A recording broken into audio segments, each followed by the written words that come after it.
E aí, galera do canal de Orion, tudo bem? Estamos aqui hoje novamente nesse modelo aqui de live, né? No StreamYards, fazendo o nosso Ágora Política com mais um candidato, com mais um colega nosso aí, né? Que topou estar aqui participando e conversando sobre política, sobre projetos, sobre ideias, né?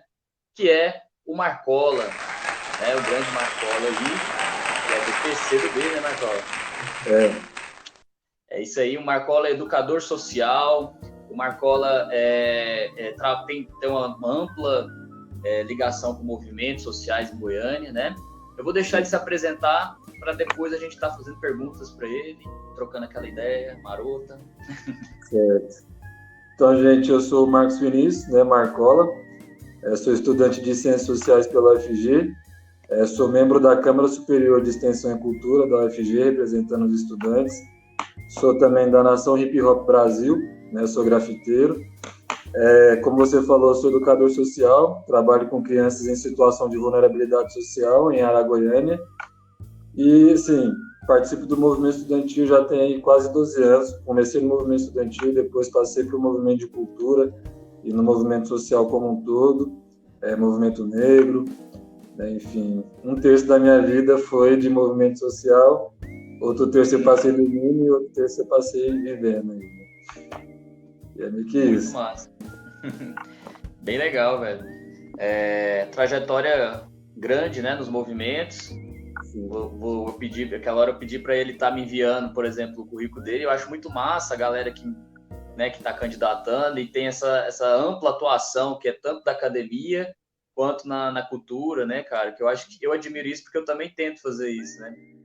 De ser um cara da academia e também ser um cara da cultura, né? De estar tocando, estar participando de eventos, né? Trazer isso da academia para cá, né? Exatamente. Galera da Nação Hip Hop, por exemplo, já tocamos juntos, eu conheço algumas pessoas, eu acho, da Nação Hip Hop.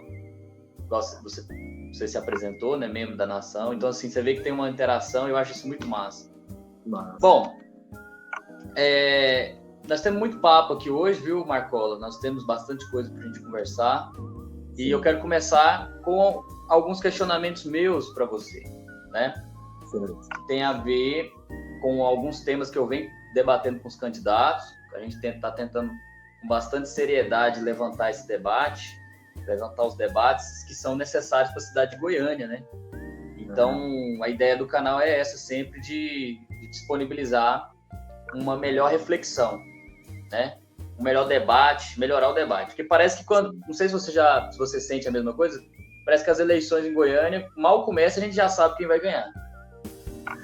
Isso é fato, e essa questão do debate é um dos nossos objetivos, né? Tem pouco debate, inclusive. Isso que você falou é certeiro. Parece que dependendo da visibilidade que tem a campanha, visibilidade, parece que já está feito, né? E é isso Exatamente. mesmo. E são pessoas que já tiveram chance, muitas vezes, de estar lá, né? Já ganharam e retorna, senta de novo naquela cadeira por mais 4 anos e não faz nada. Então, a ideia nossa é abranger isso.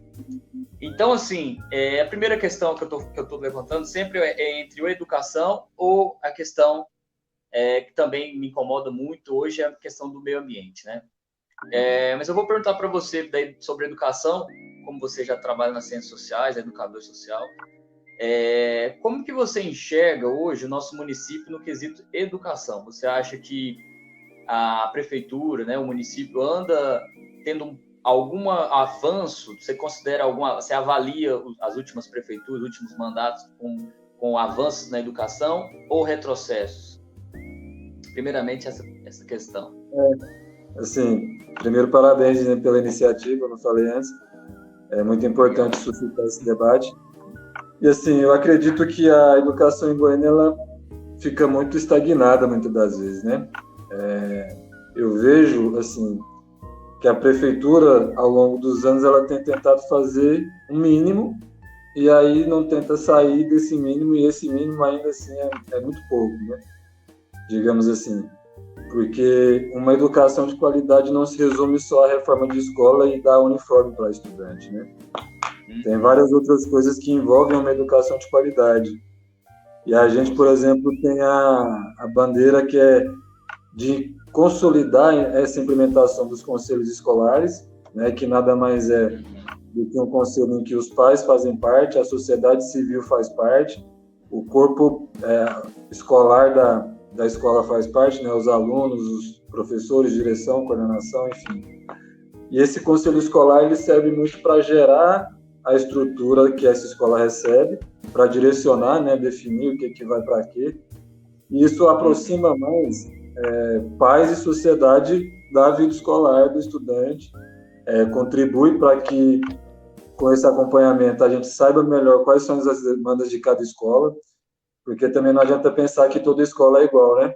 Pensando assim, essa abstração de escola enquanto espaço, né? Porque a escola, elas são as pessoas que fazem a educação, ela é muito mais, mas pensando basicamente essa questão do espaço, né? A escola enquanto espaço, cada escola tem a sua demanda, cada escola tem as suas necessidades, e o conselho escolar ele viria muito nesse sentido de aproximar a sociedade, os pais da realidade escolar, para poder suprir essas demandas e trazer essas demandas também, né, não só para a prefeitura, mas para a Câmara, para os vereadores, para a gente poder estar atuando em cima disso.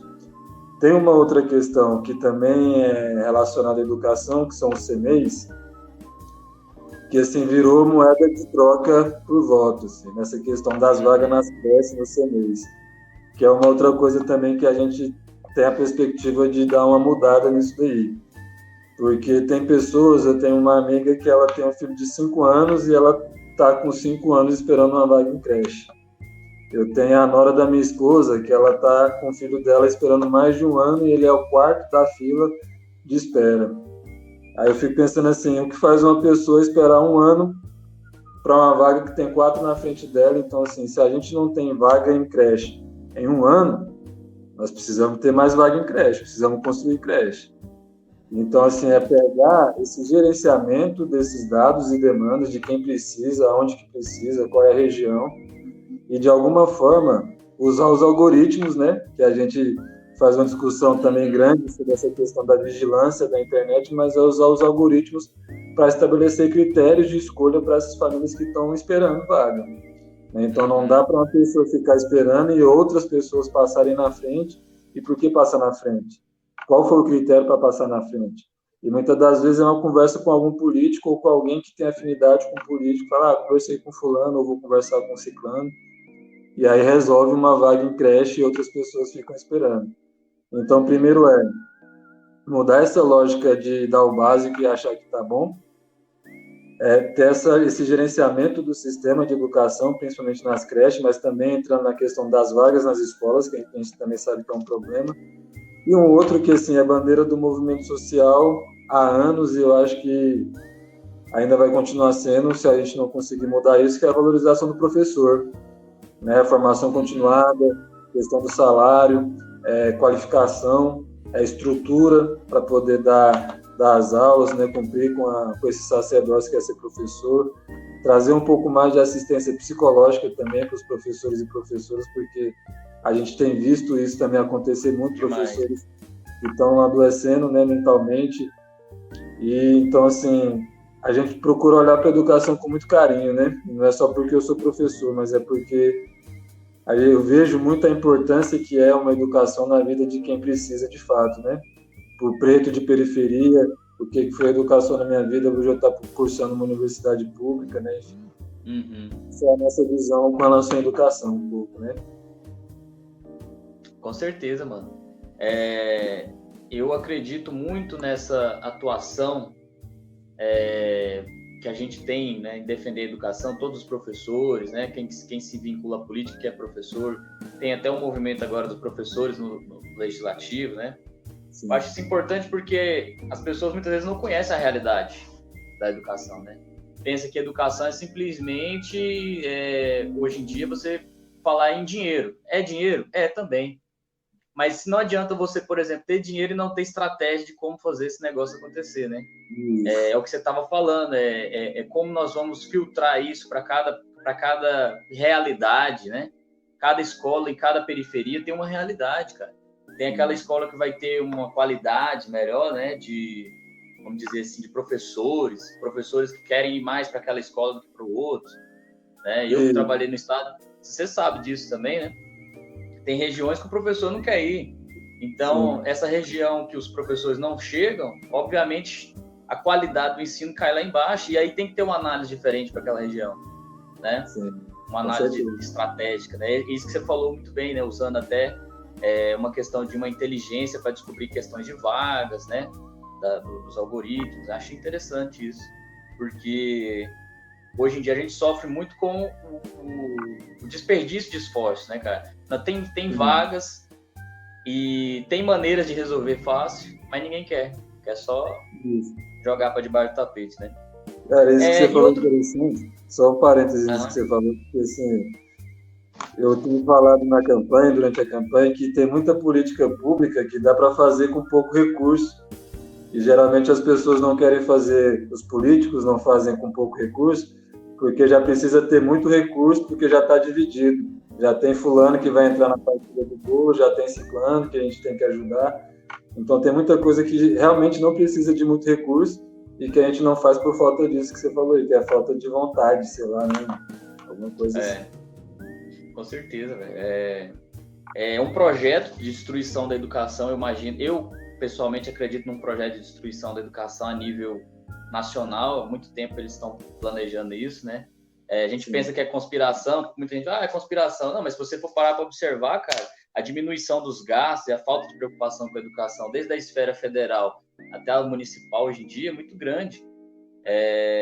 Então, assim, a gente que está lá dentro, a gente sabe que hoje em dia é uma missão você conseguir fazer o mínimo ali em alguns lugares, né? Então, professores tiram do próprio bolso, trabalham, né, de uma maneira precária, precisa de um espaço, precisa de uma profissionalização, talvez, numa outra área. Então, é uma situação muito complicada para a educação. Sem dúvida, nosso município tem que correr atrás, né, velho? E a outra pergunta que eu queria fazer para você tem a ver também um pouco com a educação, mas eu queria falar um pouco, já que você faz parte da Nação Hip Hop, sobre a cultura em geral, também outro tema que nós temos debatido muito aqui, e você tem tudo para ser um dos representantes aí da cultura, né?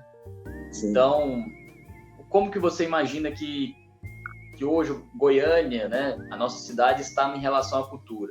A cultura está centralizada, né? Ou as periferias estão começando a participar mais, ou ainda está longe disso?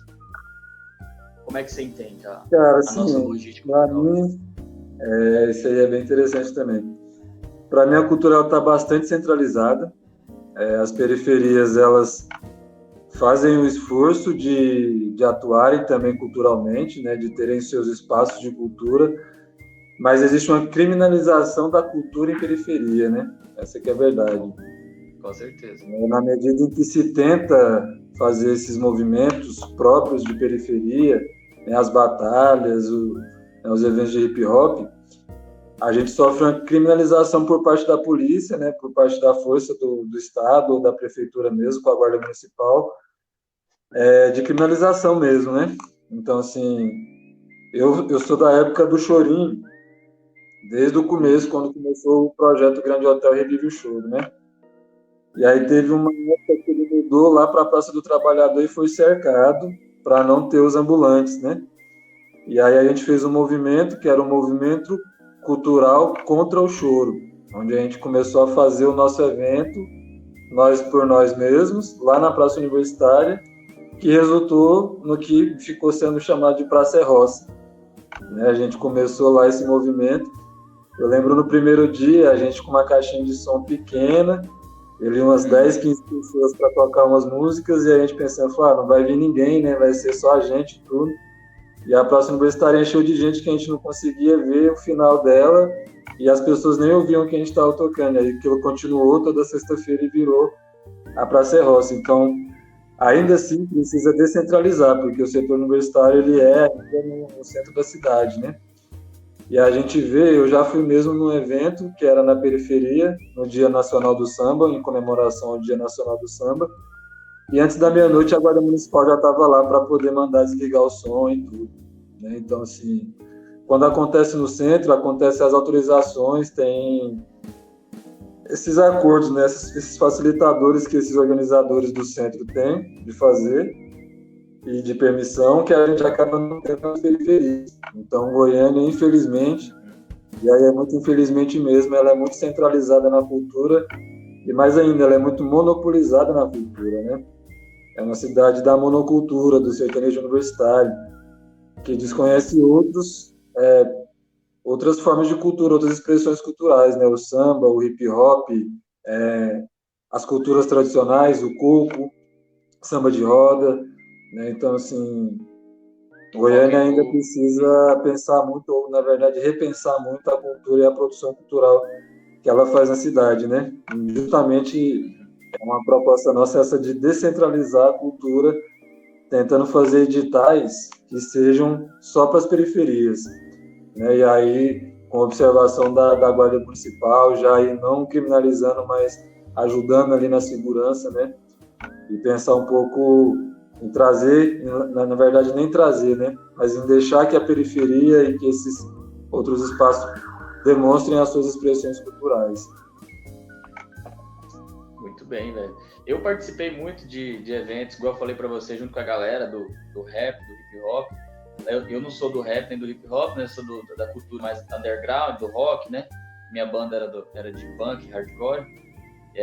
Mas a gente sentia na pele também o que você tá falando, né? Onde a gente ia tocar, por exemplo, no Grande Hotel, o show terminava 2, 3 horas antes que a polícia chegava e destruía tudo, cara, né? Batia em todo mundo e você tinha que ir embora. Então, rola uma repressão mesmo, né? E é estranho isso, porque você pega lá, cara, é um evento regularizado, o evento tem documentação, tá tudo ali regularizado. Claro, se tiver 1 ou 2 ali com problema da justiça e tal, aí é outra história, mas não é o evento inteiro, né? E assim, às vezes até se tiver, né? Porque como que você ressocializa também, né? E às vezes se essa pessoa estiver lá, mas não estiver fazendo nada, resolva com ela, né? Se ela estiver devendo ou estiver fazendo alguma coisa, resolva, leve. Mas aí a gente acaba pagando, o resto todo acaba pagando, né? E isso no centro, né? A gente está dando exemplo aqui, lá no Grande Hotel, no centro, ou na Praça Universitária, né? Igual você falou que já aconteceu. Então, assim, evento centralizado ocorre muito isso. Agora, imagina nas periferias, né? Que ali não tem holofote, ali não tem ninguém pelas pessoas, né? Assim, para ter uma voz ali. Então, eu já fui em eventos na periferia, assim, que foram bem sucedidos, né? Foi bem legal, assim, em praças, feiras, foi bem interessante. Mas também já fui em outros, assim, que as pessoas ficam com medo de participar, né? Então, a gente precisa realmente tá levando a cultura e mostrar para as pessoas que aquilo ali faz parte de ser brasileiro, né, cara? Ser brasileiro não é só tá no sertanejo, não é só tá naquele mesmo estilo que todo mundo de Goiânia, por exemplo, ouve, e aquilo ali é ser o padrão. Assim, eu não quero nem citar nomes, mas hoje em dia você colocar, se você, por exemplo, é professor e você coloca uma música diferente para ser trabalhada em sala de aula, como um rock, um rap, você é perseguido, cara. Entendeu? Então existe uma patrulha ideológica, né, nesse sentido. Então isso é problemático, né, meu caro? A gente tem que lutar por isso. Eu acho que você ali na Câmara vai representar bastante essa pauta, né? De vamos dizer assim, discriminar, né? Não discriminar ninguém, nenhum estilo, e preservar a cultura, né? Justamente. Essa diferença, né, que constitui a nossa cultura, né? Porque a gente só é igual porque é diferente, né? Exatamente. A gente precisa da diferença, né? E é isso que torna a gente mais um povo rico, né, cara? Um povo diferente, um povo que tem expressões culturais e inteligências diferentes, né? E assim, sem cultura, sem identidade, sem história, né? Cultura é identidade. Cultura é igual você falou da questão de você ser do underground, né? Eu olho para você e te vejo underground, né? Então, assim, tá essa identidade que não é só a gente aqui conversando, mas não é só na música, né? As pulseiras e tudo, assim, a cultura tá aqui, né? Tá aqui, exatamente. Tá aí. E a gente precisa valorizar isso, né? É muito massa isso, cara. Você falou uma coisa muito importante aí que eu valorizo muito, que eu acho que a pessoa que perde a identidade, ela perde tudo, né, cara? Se ela tenta apagar dela o que ela é, né? Ela perde o motivo de fazer parte de uma sociedade, né?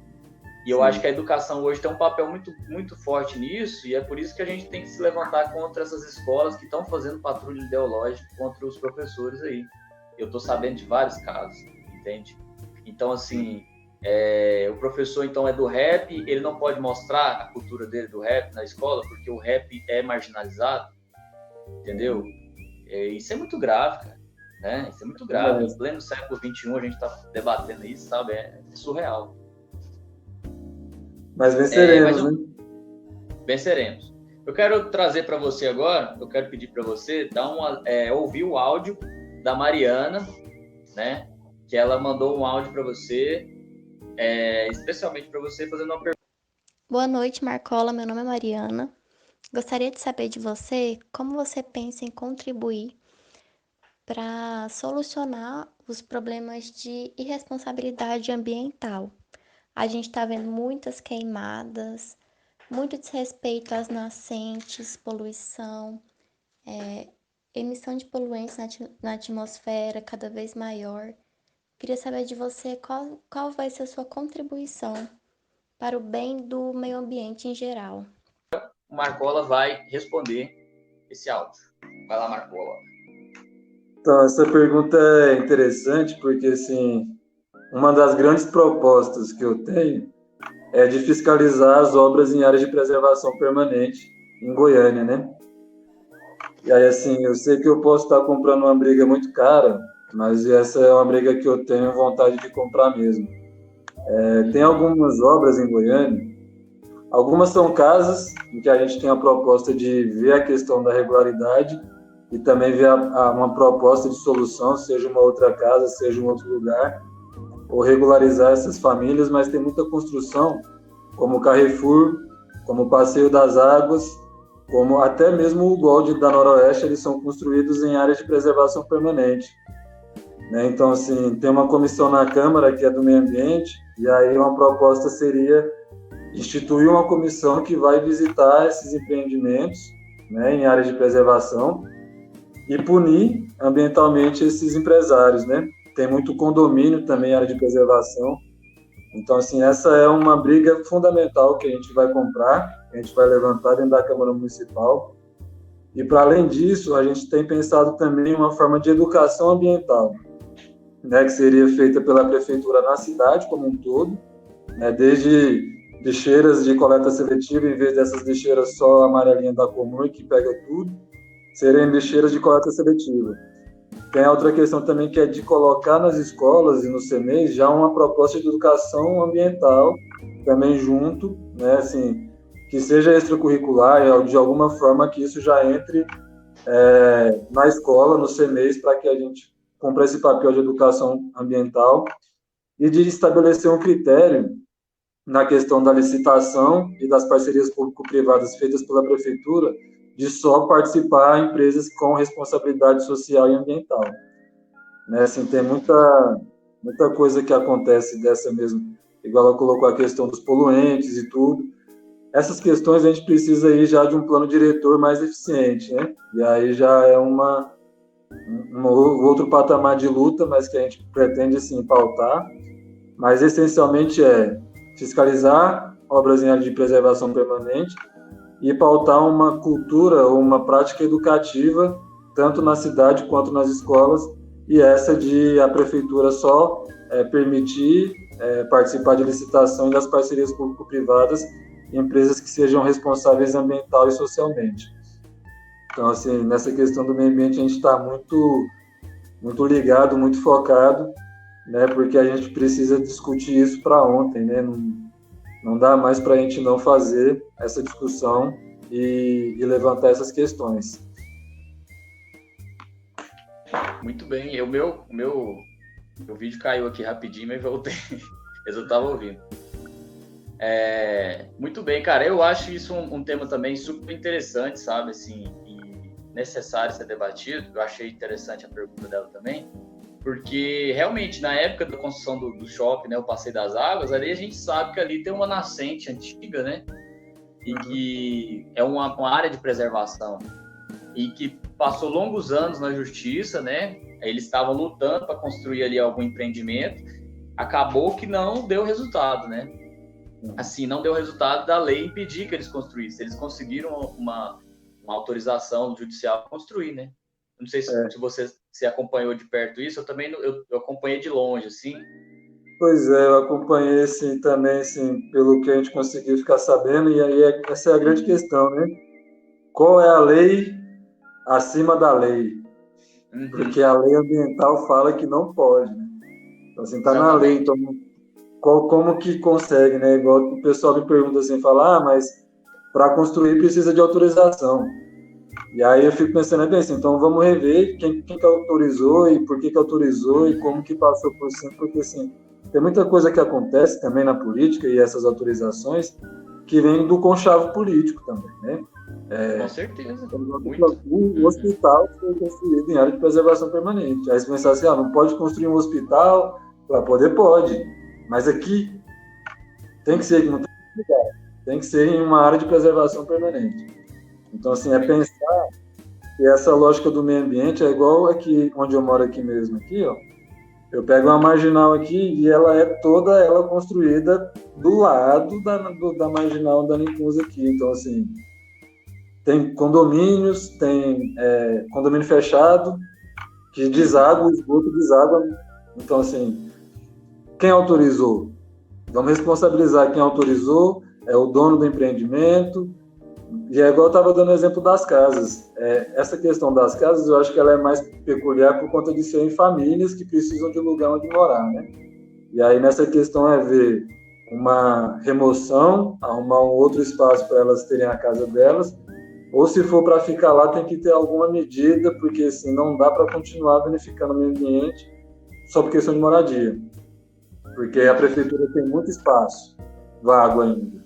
Então, assim, a gente precisa dar conta dessa demanda que são de famílias, que é a questão de moradia, que é a questão de vida, e a gente precisa responsabilizar esses que estão fazendo isso por dinheiro, né? No caso do shopping, no caso do Carrefour, no caso de outros empreendimentos.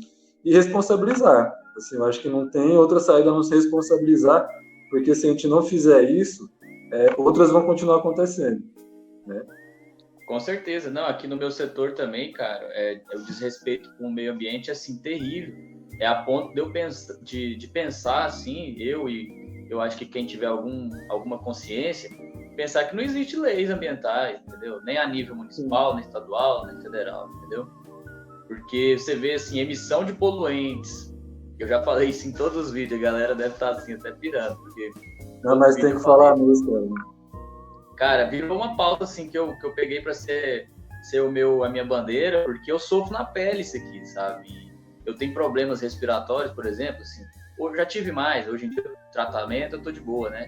Tipo, começo de bronquite asmática, essas coisas, né? Então, eu sofri muito com essas emissões de poluentes em volta, de indústrias aqui, né? Onde eu moro tem bastante emissões desses gases. Então, isso me prejudicou muito ali na infância, quando eu era moleque e tal.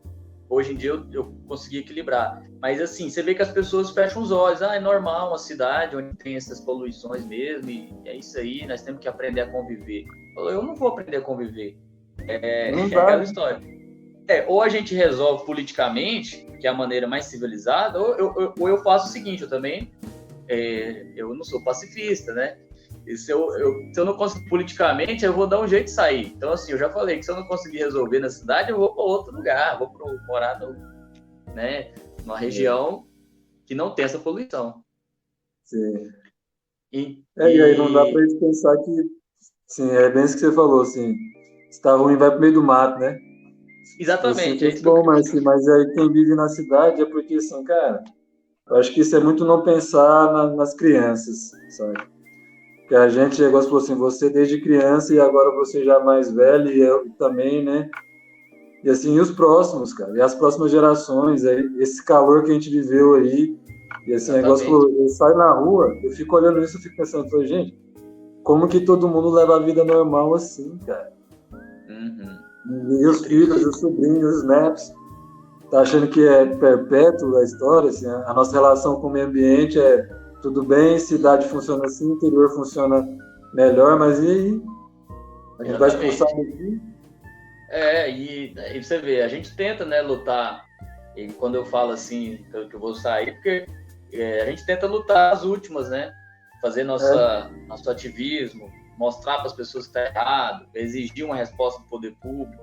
Acho que a gente faz o que a gente pode até, né, porque o que é possível, impossível, né, impossível no sentido assim, que está até além do nosso alcance, a gente ainda está indo. Agora, parece que existe uma barreira muito grave, que é o poder econômico consegue coagir, consegue dominar a situação ainda, né? Então, por mais que existem leis e que isso prejudica não só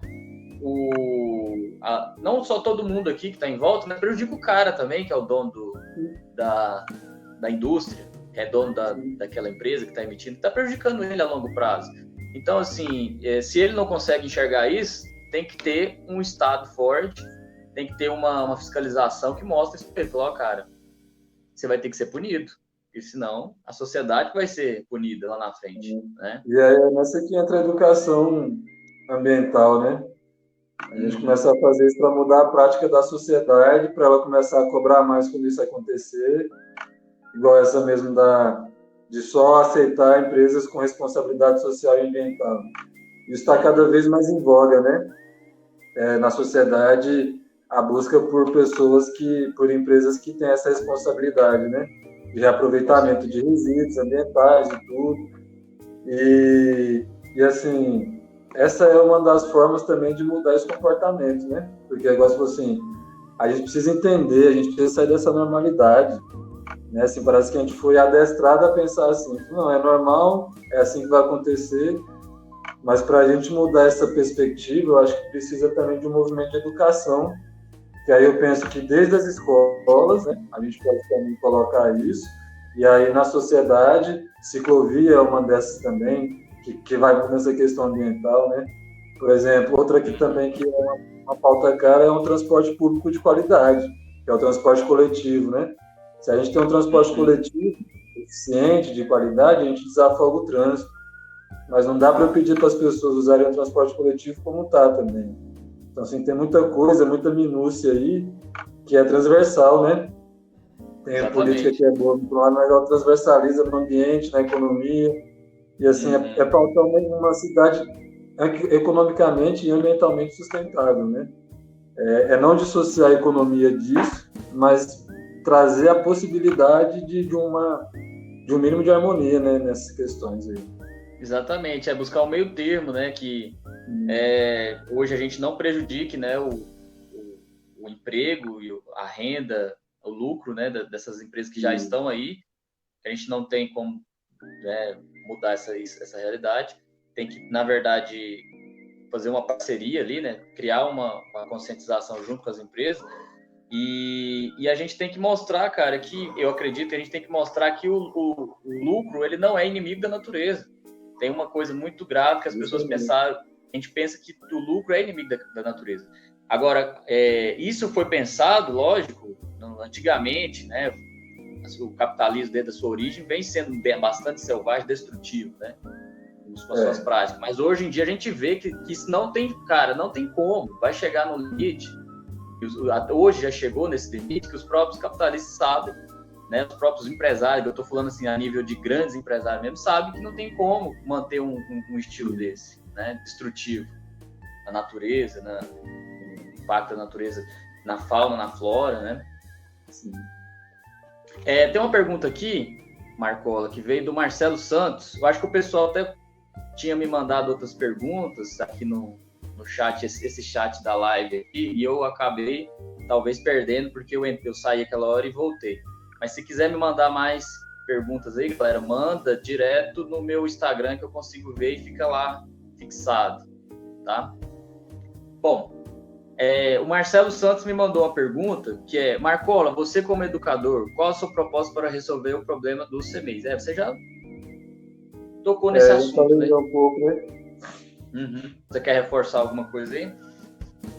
Olha, acho que principalmente é essa questão do gerenciamento das vagas, né?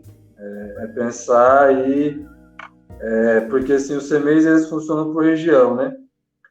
Então, em uma região que tem quantas pessoas, quantas famílias na lista de espera.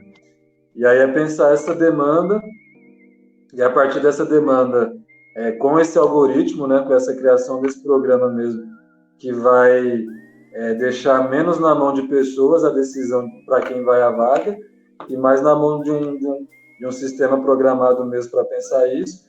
E a partir daí também, cara, pensar vagas, e se não tendo vagas, criar CMEs, né? Pensar em construção mesmo de CMEI. Porque se a demanda ela existe, a gente precisa cumprir ela, né? Dar conta dela. E essa é uma das questões. Eu não acho que tem uma proposta aí de um dos candidatos a prefeito que é o Vale Creche, né? E aí eu não acho essa proposta muito eficiente, porque se acabar esse mandato e o outro prefeito tirar esse Vale Creche, essa pessoa fica sem creche. Então eu penso em criação de CMEI mesmo, construção. Vamos ver demanda de cada região, né? E para além dessa questão das filas de espera, criar CMEI. Vamos construir, ver a verba da educação e destinar mesmo e fiscalizar essas obras. É igual eu falei, a prefeitura ela tem espaço público que é dela e que está lá. Ela tem área para construir. Isso aí, eu acho que é inegável, a gente pode pegar aí documentos da prefeitura e a gente vai ver isso. Então, é pensar isso e otimizar esses espaços. Se estão sendo utilizados ou não utilizados ou subutilizados, vamos construir para fazer creche e cumprir essas demandas do povo, né, das famílias que precisam. Dá uma função social, né, para esses imóveis, para essas áreas, né? E eu acho que é muito importante isso que a gente está debatendo agora esses dias, né, antes da eleição, antes do voto em si, porque tem que ficar registrado essas demandas, né? É importante que fique registrado que todo mundo que fala sobre educação, em qualquer momento aqui nessas eleições da prefeitura, está falando sobre a questão do CMEI, velho. É uma demanda muito, muito grande da população, porque são 30 mil crianças, pelo dado que já foi levantado, né? Em outros debates a gente levantou esse dado, 30 mil crianças que estão fora da educação do CMEIs, precisam estar no CMEIs e não estão no CMEI. Então você vê que tem um problema aí, né? Um problema muito grave. Muito grave. Falta de administração dos recursos, né? Falta de interesse de fazer isso acontecer. E aí, ao mesmo tempo, cara, a gente sabe que isso prejudica a vida das famílias, né? Porque a criança não tendo o CMEI, os pais ficam como? Igual desse exemplo dessa amiga minha que tem um filho de 5 anos, cara. Penso que são 5 anos numa fila de espera de vaga em creche. Aí você não pode trabalhar, você não pode fazer nada, você tem que ficar em prol da prole, né? E aí, como que faz? Desenvolve. E aí, às vezes, eu penso que a lógica é justamente essa. É querer que eles continuem assim, para ficar utilizando deles de tempos em tempos, ou dando cesto, ou falando que vai arrumar vaga em creche. Exatamente. Sim, né? Mas a sensação que eu tenho é essa. Para manter a mesma pauta, né? Mesma pauta sempre. Pois é, a gente tem que mudar isso, né? Eu acho que é bom que fica registrado aí que o futuro nosso depende disso. Nós precisamos de uma Câmara e precisamos de um prefeito que entre lá pensando com outro foco, né, cara? Infelizmente, o cenário político nosso não é animador para isso, infelizmente. Mas nós temos que construir um novo cenário, né? É isso aí. Eu queria fazer só uma última pergunta antes da gente encerrar, né? Antes de eu ver também se tem outro comentário aqui, deixa eu ver. Não tem. Galera, acho que não me mandou no Instagram também. Não, beleza. Só uma última pergunta minha. Você, Marcola, como que você imagina o nosso futuro hoje em Goiânia, né, com essas eleições? Você já vê como que está esse cenário aí? Como que você imagina Goiânia agora no futuro? Goiânia do futuro. A galera fala Brasil do futuro. Qual que é a Goiânia do futuro para você? Cara, eu até respirei fundo aqui quando você começou a perguntar. Porque E aí eu vou tentar fazer uma resposta misturado o Marcola cientista social com o Marcola cidadão, Perfeito. porque assim, para mim é muito desesperador, por um lado, né? Porque geralmente a gente não pensa muito, quando a gente vai votar, a gente pensa muito o prefeito, governador, presidente e esses espaços, Câmara Municipal, Câmara dos Deputados, eles parecem que têm pouca importância, né? E, inclusive, foi um dos motivos que me fez, assim, aceitar esse desafio de ser candidato, foi essa necessidade de mudar essa correlação de forças que existem, né? Existem representantes de segmentos muito específicos lá dentro. Muitos desses representantes são de interesses particulares, né? Igual a gente estava falando aqui, são pessoas que já estiveram por lá, já tiveram suas chances, né, de fazer algo pelo povo, não fazem. Quando esses interesses são colocados em xeque em relação aos do povo, eles ficam com os deles, né? Então, assim, por um lado é muito desesperador nesse sentido, porque eu vejo que a grande parte da população está desacreditada da política como um todo, né? E isso faz com que a gente acabe não votando ou votando em branco, né? E quanto mais a gente faz isso, mais eles continuam lá dentro, mais eles continuam fazendo como estão fazendo, né? Mas por um outro lado também, eu continuo tendo esperança, né? Até dei um exemplo, tenho falado muito na minha campanha, de que uma das formas da gente fazer uma reforma política de fora para dentro são essas candidaturas coletivas, né? Elas não são aceitas ainda pela regra eleitoral. Quando a gente vai votar, é só uma pessoa que está lá, é só um CPF que é registrado, mas a campanha pode ser feita por várias pessoas, né? E é uma forma da gente dizer que a gente quer outra forma de representação, né? As divisões, as regras do jogo, elas são muito desfavoráveis, desleais até, eu diria, né? Seja no tempo, distribuição do tempo de campanha, seja dos recursos do fundo eleitoral, que é um fundo público, né? Então, assim, é o dinheiro do povo sendo distribuído desigual entre os partidos para disputar algo que, né, deveria ser disputado de igual para igual, mas não acontece. Então, assim, eu tenho esperança de que, não de que a gente vai mudar toda a situação, mas de estar reacendendo esse debate, né? O que eu mais tenho gostado da campanha até aqui é de ter alcançado pessoas que estavam descrentes e falavam que não ia votar, que já estavam decididos em não votar, e vão votar na gente justamente porque, assim, já que é você, então eu vou fazer esse esforço e tudo. É de reacender essa chama da participação política do cidadão na política, né? Porque não é só votar e achar que está feita a coisa. A gente precisa de um acompanhamento do mandato, a gente precisa, né, de estar junto durante esse processo, porque tem muita coisa que depende da pressão popular, né? Igual assim, já aproveitando que é um pouco do final, mas falar assim também de algumas questões que vão mexer no cerne da política em Goiânia, né? Propor a redução de salários ou a revisão do salário do prefeito e dos vereadores, né? O salário de um vereador ele é de 13 mil, quase 15 mil reais. Isso fora a verba de gabinete, fora isso e aquilo outro.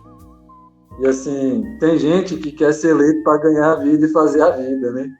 Exatamente. Então, assim, a política ela precisa deixar de ser isso, né? Ela precisa deixar de ser esse espaço em que você vai ganhar para fazer seu pé de meia.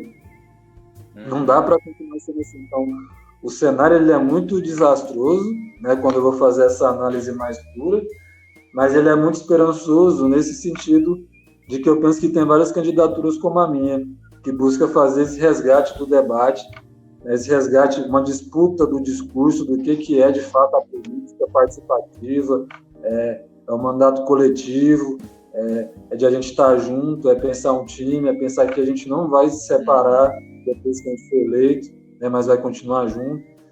Então, assim, a minha leitura ela é muito dessa, assim, de desânimo, por um lado, por conta justamente dessa manipulação que existe em torno, né, da política. Existe